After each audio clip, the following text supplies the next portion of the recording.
In this video, I'm going to show you how to disable Instagram account without deleting it. The first thing you want to do is you want to go to the bottom menu and select on your profile picture just like so. Then all you want to do is you want to go to the top right and select on these three bars, then go ahead and select on account center.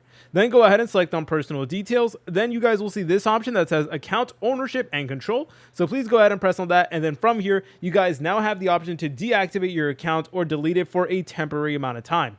So what you want to do is you want to go ahead and select on your account for deactivation. So remember, we're going to be deactivating it, and that is basically going to disable it without deleting it. But then you guys want to go ahead and select on your Instagram account right over here and make sure you select on deactivate account, because this is temporary and it means your profile will be hidden on Instagram until you reactivate it through account center and by logging in.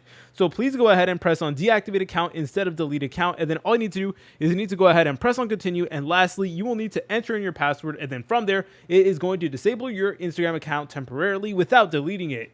If you guys found this video helpful, make sure to leave a like and subscribe. I'll see you in the next tutorial.